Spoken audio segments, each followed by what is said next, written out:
We're going to take a pause from our interrupted discussion about neutering pets from yesterday. Rosh Chodesh is the Yom Tov in Halakha, and not only that, this year we're Zocheh, after a long stretch, going back about 2 years, I think we're all ready for a double Adar. Chodesh Adar, Mishnichnas, Adar, Marbin Besimcha. I think we're all ready, Bezrat Hashem, for a double Adar. Bezrat Hashem, it should only be a time of Geulah. This is the kickoff as we approach Chodesh Nisan, the Chodesh of Geulah. It begins with the Geulah of the story of Purim, of course, and the Rosh Chodesh Adar really kicks everything off. The halakha is that a person is supposed to try to make an extra su'udah, or maybe enhance his su'udah on Rosh Chodesh. Strictly speaking, a person does not davka have to say hamotzi, make it a formal su'udah with washing and birkat hamazon, but that is a hidur, that is certainly an enhancement of the halakha. If a person can wash and say the alev yavo and birkat hamazon, that is the best way to fulfill it. But even if a person just adds on a little bit to his usual meal, then that is considered satisfying the halakha of enhancing the Rosh Chodesh meal. This also includes women. Women are included in this mitzvah as well. The halakha tells us that if the Rosh Chodesh is 2 days, what do we have to make a su'udah on both days, or one? The mitzvah is in fact on both days. To make a su'udah on both days, so already today we can satisfy, we can perform this halakha. When it comes to, there's a beautiful idea in the beginning of the halachot. Mishnah Berurah tells us that if a person spends money on certain types of expenses, then it comes off, so to speak, pre-tax.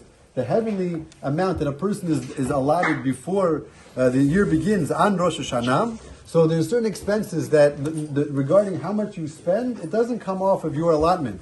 So this includes the expenses that are spent on Shabbat, on Yom Tov, and including Rosh Chodesh as well. So if a person spends a little bit extra on the Su'udah, you're not losing. Hashem is going to pay that back for you. And interestingly, the halakha tells us here in the Mishnah Berurah that includes Sechar for the Rav as well, referring to the Rebbe.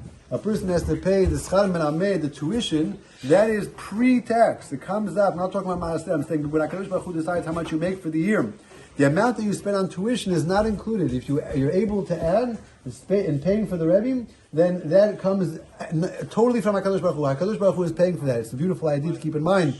We should all be zochem. But the real idea, the real sort of take-home that I think we should take into this Rosh Chodesh Adar is really when we enhance our bitachon by HaKadosh Baruch Hu. There could not have been a worse prognosis when it came for the Jewish people than when we came to the decree of Haman. Talk about total annihilation. And it was all in one man's hands. It could not have looked worse. There could not have been a more bleak situation that we were facing. And yet, HaKadosh Baruch Hu says, behind the scenes, I'm going to work everything out. And that's the same message that we just discussed over here when it comes to the Parnassah. HaKadosh Baruch Hu says, you do the right thing. You follow the halakha, the expenses of Shabbat, the expenses of Yom Tov, the expenses of Rosh Chodesh, the expenses of paying Sachar Limud for the children to study Torah. HaKadosh Baruch Hu says, I will be behind you.